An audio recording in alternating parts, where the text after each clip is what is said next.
নমস্কাৰ বন্ধুসকল, পোনপ্ৰথমে মোৰ ইউটিউব চেনেললৈ আপোনালোক সকলোকে স্বাগতম জনাইছোঁ। আপোনালোকৰ দেউতা বা ককাই আগতে কেঁচা দলিলেৰে মাটি ক্ৰয় কৰিছিল নেকি? হয়তো আপোনালোকৰ মাটিখিনি এতিয়াও নামজাৰি হোৱা নাই বা জমাবন্দী বা চিঠা বহীত অন্তৰ্ভুক্ত হোৱা নাই। তেনেকুৱা পৰিস্থিতিত যোন মানুহৰ পৰা আপোনালোকৰ ককাই বা দেউতাই কেঁচা দলিল কৰি মাটি ক্ৰয় কৰিছিল, তেখেতসকলক হয়তো এতিয়াও আপোনালোকে কয় মাটিটো নামজাৰি কৰি দিবৰ কাৰণে আপোনালোকৰ নিজৰ নামত। হয়তো তেখেতসকলে এই ক্ষেত্ৰত অমান্তি হয় বা যিকোনো ধৰণৰ মূল্যৰ দাবী কৰে বা টকাৰ দাবী কৰে। তেতিয়াহ'লে এই ক্ষেত্ৰত আপোনালোকে কি কৰিব? আপোনালোকক ভৱিষ্যতে সেই যিসকল পট্টাদাৰৰ নামত মাটিটো আছে, তেখেতসকলে সেই মাটিৰ পৰা খেদাই পঠাব পাৰে নেকি বা উচ্ছেদ কৰিব পাৰে নেকি? তেনেকুৱা পৰিস্থিতি আহিলে আপোনালোকে কি কৰিব? কেনেকুৱা ধৰণৰ আইনী ব্যৱস্থা আছে? এই সম্পৰ্কে সকলো কথা চালি জাৰি চাই আজি আমাৰ এই ভিডিঅ'টো প্ৰস্তুত কৰিবলৈ ওলাইছোঁ। যদি ভিডিঅ'টো ভাল পায় লাইক, কমেণ্ট আৰু শ্বেয়াৰ কৰি দিবলৈ নাপাহৰিব। লগতে এনেকুৱা ধৰণৰ মাটি বাৰী সম্পৰ্কীয় ভিডিঅ' ভৱিষ্যতেও পাই থাকিবৰ কাৰণে মোৰ এই চেনেলটো ছাবস্ক্ৰাইব কৰি ওচৰতে থকা বেল আইকনটো অন কৰি অল কৰি থ'ব। আহক এতিয়া ভিডিঅ'টো আৰম্ভ কৰোঁ।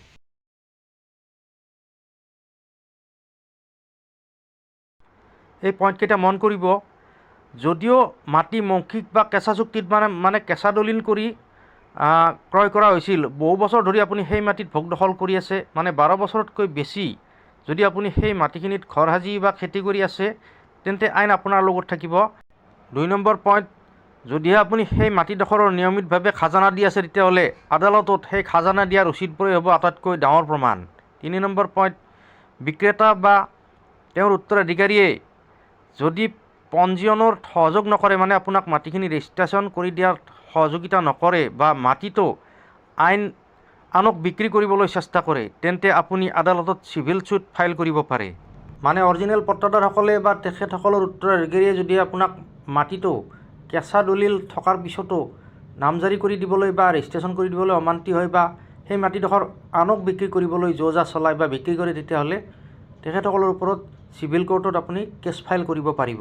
4 নম্বৰ পইণ্টটো মন কৰিব, টকাৰ বিনিময়ত মাটিত দখল কৰি থকা ব্যক্তিক বিক্ৰেতাৰ উত্তৰাধিকাৰীয়ে বলপূৰ্বক উচ্ছেদ কৰিব নোৱাৰিব।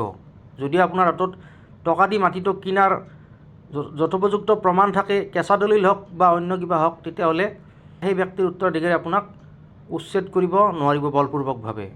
এতিয়া হওক বিষয়টো অকণমান সকলোৱে বুজি পোৱাকৈ বহলকৈ আলোচনা কৰোঁ। আগতে আমাৰ পূৰ্বপুৰুষে দেউতা বা ককাহঁতে বিশ্বাসতে বা এখন কেঁচা কাগজত চহী কৰিয়েই মাটি কিনা বিকা কৰিছিল বা কিনি থৈ গৈছিল। আজি মাটিৰ দাম বৃদ্ধি পোৱাৰ বাবে বিক্ৰেতাৰ, মানে যোনে মাটিটো বিক্ৰী কৰিছিল কেঁচা দলিল কৰি, তেখেতসকলে বা তেখেতসকলতো নিশ্চয় নাই এতিয়া বৰ্তমান, তেখেতসকলৰ উত্তৰাধিকাৰীসকলে বা ল'ৰা ছোৱালীয়ে সেই মাটিত পুনৰ দাবী কৰিব বিচাৰে। কাৰণ পট্টাত এতিয়াও তেখেতসকলৰ পূৰ্বপুৰুষৰ নামবোৰ আছে। মানে যিসকলে মাটিটো বিক্ৰী কৰিছিল কেঁচা দলিল কৰি, তেখেতসকলৰ নামটো বৰ্তমানেও সেই পটাখনত থাকি গৈছে। সেইকাৰণে এতিয়া নতুন প্ৰজন্মই বা যিসকলে তেখেতসকলৰ উত্তৰাধিকাৰীয়ে তেখেতসকলৰ ককাহঁতৰ নামবোৰ দেখি সেই মাটিটো যে পূৰ্বতে বিক্ৰী কৰি থৈ গৈছে, সেই কথাটো তেখেতসকলে হয়তো নিশ্চয় বহুতে গমো নাপায় বা গম পালেও এতিয়া মাটিৰ যিহেতুকে দাম বৃদ্ধি হৈছে, সেইকাৰণে তেখেতসকলে সেই মাটিটো পুনৰ নিজৰ দখললৈ বা নিজৰ হাতত আনিবলৈ বহু প্ৰকাৰে চেষ্টা কৰা দেখা যায়। কিন্তু আইন অনুসৰি তেওঁলোকৰ আপোনাক উচ্ছেদ কৰাৰ অধিকাৰ নাই। আইনমতে যিহেতুকে আপুনি এখন কেঁচা দলিল হ'লেও তেখেতসকলৰ মাটিটো ক্ৰয় কৰিছে, কেঁচা দলিল কৰি হওক বা যিকোনো প্ৰকাৰে হওক, নিশ্চয় তেখেতসকলক পে'মেণ্ট এটা কৰিছে, টকা এটা পৰিশোধ কৰিছে। সেই অনুসাৰে তেখেতসকলে আপোনালোকক সেই মাটিৰ পৰা উচ্ছেদ কৰাৰ অধিকাৰ নাই। Section 53A transfer of property act, এই ধাৰাটোৱে আপোনাক ডক্ট্ৰিন অফ পাৰ্ট পাৰফৰ্মেঞ্চৰ অধীনত সম্পূৰ্ণ মালিকীস্বত্ব নিদিলেও সুৰক্ষা দিয়ে।